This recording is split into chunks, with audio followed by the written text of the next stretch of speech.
नमस्कार. आज आपल्या सोबत आहेत 2017 मध्ये सर्वाधिक मतदान प्राप्त करणारे तिसरे विजयी उमेदवार आहेत. 8,000पेक्षा अधिकचे मते घेत आशिष पवित्रकार विजयी झाले होते. आशिष भाऊंनी भारिपचे रामा तायडे यांना जवळपास 4,000 मतांनी पराभूत केले होते. भाजपसाठी 4,000च्या लीड घेणारे नगरसेवकाला बंडखोर का संबोधले जात आहे? आशिष भाऊ, तुमचं नमस्कार. RRCच्या स्टुडिओमध्ये मनपूर्वक स्वागत. आत्ता मी बोलले की बंडखोरचा हा मुद्दा खूप मोठा आलेला आहे हो.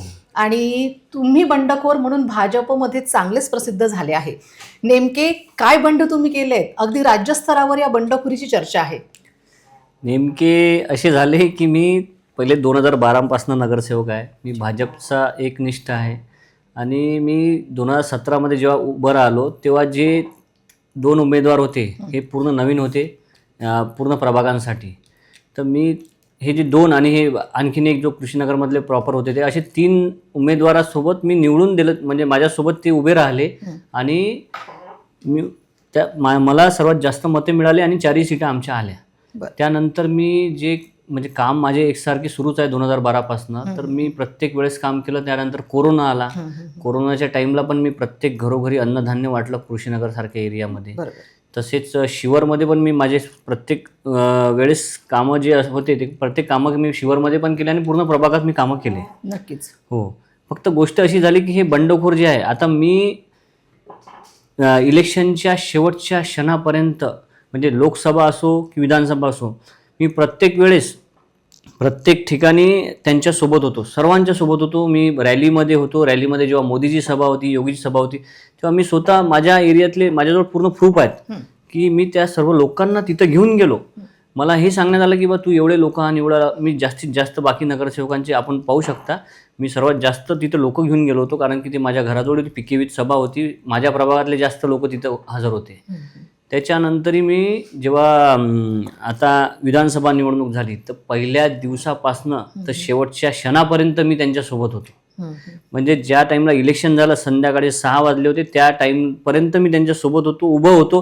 त्याचे माझ्यावर फोटो आहेत, त्याचे माझे सर्व एव्हिडन्स आहेत की बा मी त्यांच्यासोबत होतो. प्रत्येक मिटिंगमध्ये प्रभागाच्या सोबत असल्यावर जर माझ्यावर कारवाई होत आहे निलंबनाची, तेही पण 2 महिन्यानंतर 1 महिन्यानंतर, ज्या टाईमला जसे मंत्रीपद डिक्लेअर झाले सर्वांचे 16 तारखेला, आज त्याला 1 वर्ष होऊन आलं.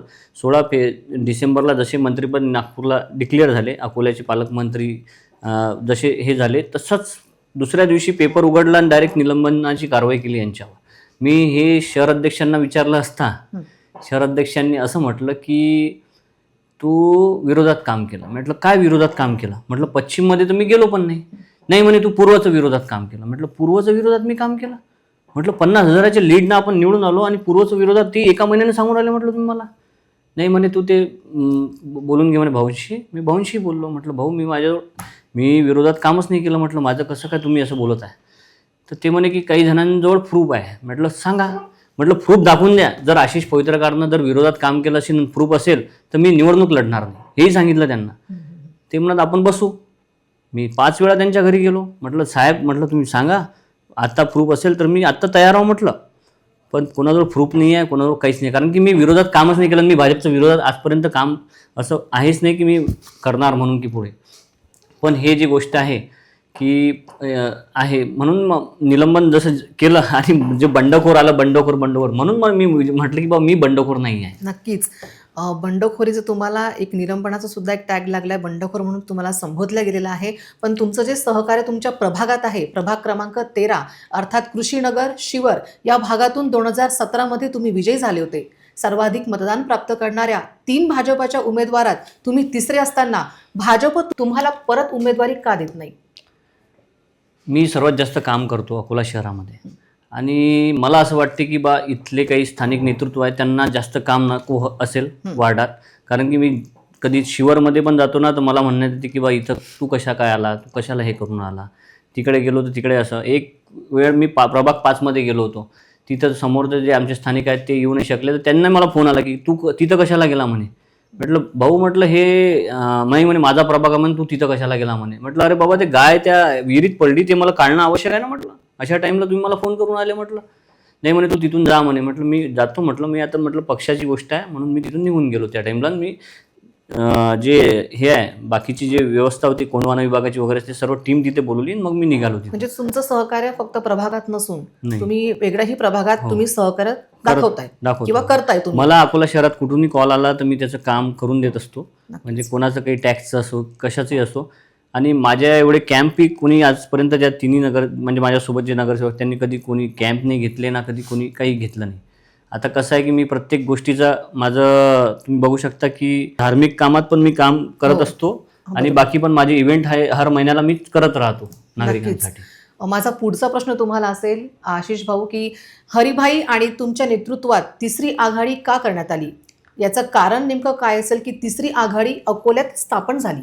आता हरीशभाईचं जे आहे ते आपण विधानसभेच्या टाईमला सगळ्या पुऱ्या अकोला शहराला माहिती आहे की हरीशभाईचं तिकीट कन्फर्म झालं होतं आणि सर्वांचं हेच म्हणणं होतं की बा हरीशभाईचं तिकीट फायनल झालेलं आहे आणि त्या काही कारणास्तव पक्षाने त्यांना डावललं त्यावेळेस. बरोबर.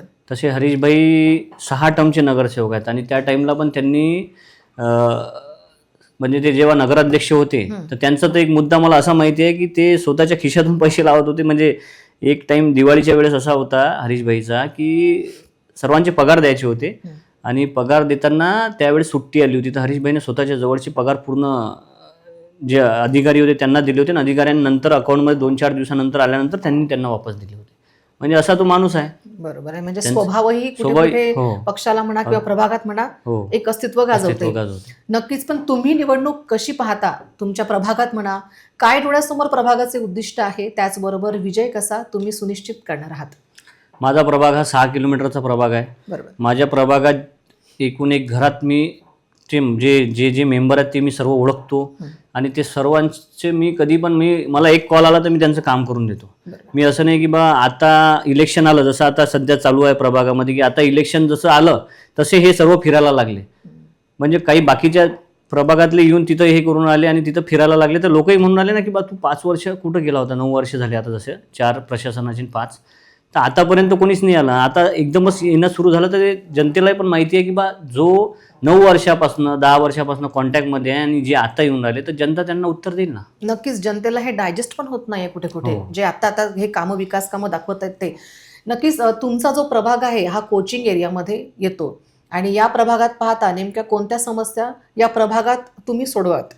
कोचिंग क्लासेसचा हा माझा एरिया जो आहे ना यामध्ये चिडीमारीचं प्रमाण खूप जास्त वाढलं होतं. जेव्हा 2012मध्ये मी पहिल्यांदा नगरसेवक झालो मी पहिले तो चिडीमारीचा जो हे होता मुद्दा होता तो आम्ही सॉल्व्ह केला आणि तिथे पोलीस चौकी सुरू केली. जवाहरनगरमध्ये पोलीस चौकी मी सुरू केली. तिथे जे गार्डन होतं तिथे किती मोठं अतिक्रमण होते पूर्ण जनतेला माहिती आहे. त्यावेळेस पालकमंत्री आपले होते, निधी त्यांची घेतली मी आणि ते पूर्ण अतिक्रमण जे झालं होतं ते सर्व काढून तिथं मोठं गार्डन केलं. ते आज लोकांच्या लक्षात आहे. तसेच मी 2 ते 3 गार्डन असे मोठे मोठे केले. कृषीनगर सारख्या ठिकाणी मी एक बजरंग पार्क म्हणून आहे ते बनवलं. त्यानंतर एक आत्ता जस्ट लेटेस्ट मी माननीय बाबासाहेब आंबेडकर पार्क विश्वरत्न यांचं एक पार्क बनवला. तर माझा असं भेदभाव नाही आहे कोणालाच. नक्कीच. भेदभाव तर तुम्ही करतच नाही. त्यासोबतच विविध धार्मिक कार्यक्रमांचे आयोजन सुद्धा तुम्ही करता. जसं दहीहंडी उत्सव तुम्ही अकोल्यात सुरू केला, त्याला काय प्रतिसाद आहे? माझा दहीहंडी उत्सव हा मी 2010 पासून सुरू केलेला आहे. बरोबर. आणि त्या दहीहंडीचं असं आहे की बा मी पहिले छोट्या प्रमाणात हे सुरू केला पण आता त्याला चांगला रिस्पॉन्स मिळतो आणि युवकांचं आणि तसंच प्रभागाचं सर्वांचं हे मत जे असते ते खूप चांगलं असते आणि दहीहंडी एकदम उत्साहात साजरा होतो. नक्कीच. अकोल्यातली तुमची आशिष पवित्रकारची दहीहंडी अगदी खूपच उत्साहात आणि फेमसच झालेली आहे. आणि अजून एक आशिष भाऊ प्रश्न आहे तुम्हाला की तुमच्या प्रभागातील मतदारांसाठी नेमके तुम्ही काय सांगाल? मतदारांसाठी माझं हेच सांगणं आहे की जो योग्य निर्णय आहे तो आपण घ्यावा. कारण की माझं म्हणणं आहे की बा तुम्ही काम बघा आणि माझं जे आहे ते कामच आहे आणि आपल्याला हेच म्हणणं आहे माझं की बा आपण काम बघावं की बा जो काम करतो, जो अर्ध्या रात्री तुमच्या कामात येतो, जो एका कॉलवर तुमच्या येतो, एका कॉलवर तुमचे लाईट, नाली, त्यानंतर रस्ते हे जे होतात हे आपण पण बघू शकता. जेव्हा घरातली लाईट जाते तेव्हाही लोकांचे मला कॉल येतात.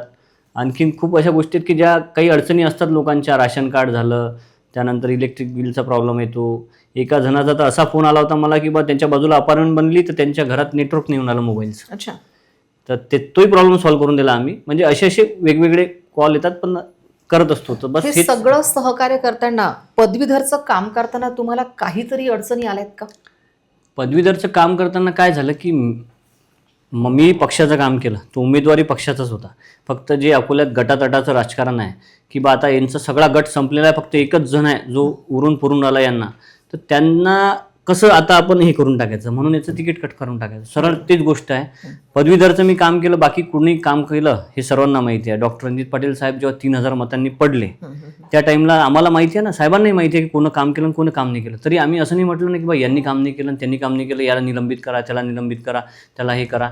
आम्ही कोणाच्या कंप्लेंटही नाही केल्या आणि काही साहेबांनी काही केलं नाही. पण मी काम केलं ना म्हणून मला जे आज हे भोगावं लागून आलं.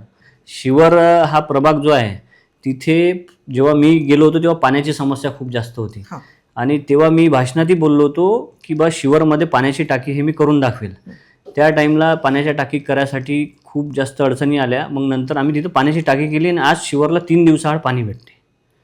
हे त्या लोकांच्या लक्षात आहे. त्यामुळे ते शिवरचाही साथ मला नेहमी राहील. असंच एक बंडखोरीचं नाव म्हटल्यापेक्षा तुम्ही लोकांना जो सपोर्ट करता आहात, ह्या लोकांच्या मनात तुमच्याबद्दलचं जे अस्तित्व आहे, ती एक भावना आहे, ही नेहमीच कायम राहावी.